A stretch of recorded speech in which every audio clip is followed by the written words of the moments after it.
мы идем на эти выборы конкретно с молодежной повесткой. В нашей стране сейчас реально идет, ну не то чтобы, может быть, не война против молодежи, но молодежь сейчас в нашей стране, я бы, мягко говоря, сказал, очень непросто.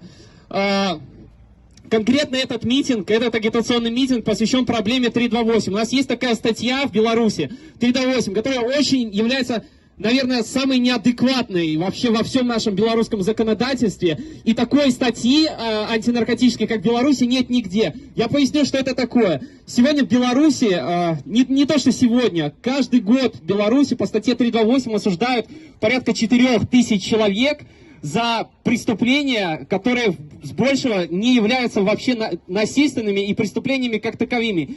Людей сажают у нас за то, что они потребляют психоактивные вещества сами или в компании своих друзей.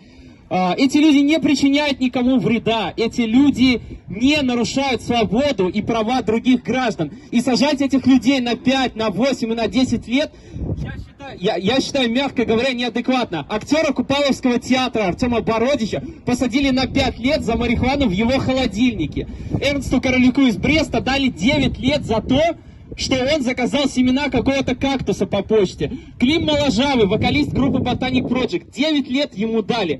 9 лет ему дали тоже за марихуану, да. Я напомню, вот эти вот портреты людей здесь показаны. Людей, которые как бы умерли от марихуаны, да. И, ну, я надеюсь, уже все поняли, что от марихуаны не умерло ни одного человека. Сажать человека на 5, на 8, на 10 лет за марихуану, это все равно, что сажать человека за то, что, я не знаю, он там пьет пиво или употребляет алкоголь. Напомню, что в Беларуси каждый день от алкоголя умирает 50 человек. От марихуаны не умерло никого.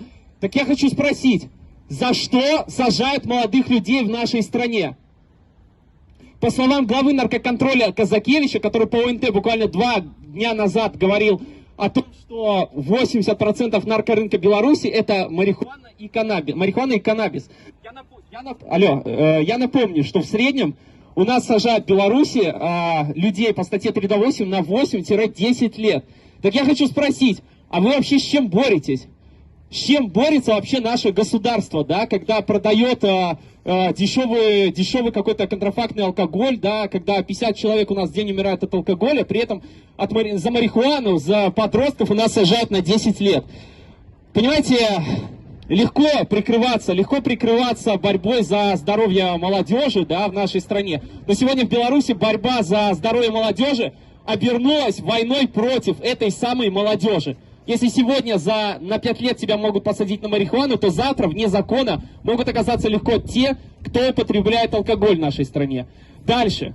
Ко мне подошел председатель участковой комиссии и говорит, что наш митинг не носит агитационной цели.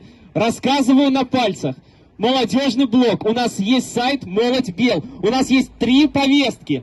Первый – это реформа закона по статье 328. Второе – это закон об отсрочках, его реформирование, и реформирование системы принудительного распределения. И то, что мы сейчас показываем нашему обществу, то, что от марихуаны не умерло ни одного человека, и что сажать за каннабис на 5, 8, 10 лет это неадекватно, это прямая агитационная цель того, что пора менять в Беларуси законодательство. Уже надоело 5 лет нам сидеть и только слышать, как каких-то знакомых, да, друзей, наших там родственников сажают на неадекватные сроки фактически ни за что.